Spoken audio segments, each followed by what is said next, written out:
Hello guys, welcome to another week of Photo News. I have 3 stories for you today, so let's go ahead and get started with them. My first story is about the rover Curiosity that is on Mars. And NASA just showed a photo of it in black and white of a sunrise, but they've also sent it through a biomatrix to make it in color and showed what it looks like to our eyes on what the sunrise would look like on Mars to our eyes. I thought this was pretty cool, so.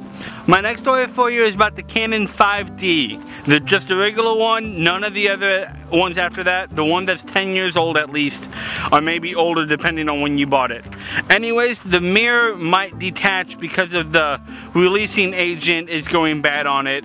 And if you send it into Canon before September 30th, they will fix it for free because that's when they are completely discontinuing the line for the 5D and you have to pay for it after then. So be sure and go ahead, if you have a 5D, go ahead and do that. And my last story for you is about the Canon new 50mm 1.8 STM lens. And the reason why they're coming out with this is because their STM lenses are becoming very popular. I'm shooting with the 24mm STM right now.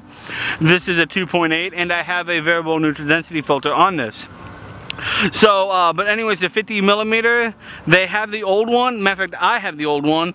I will probably upgrade to the new one because it is the STM and this motor on this one's very loud, where the STM isn't loud at all.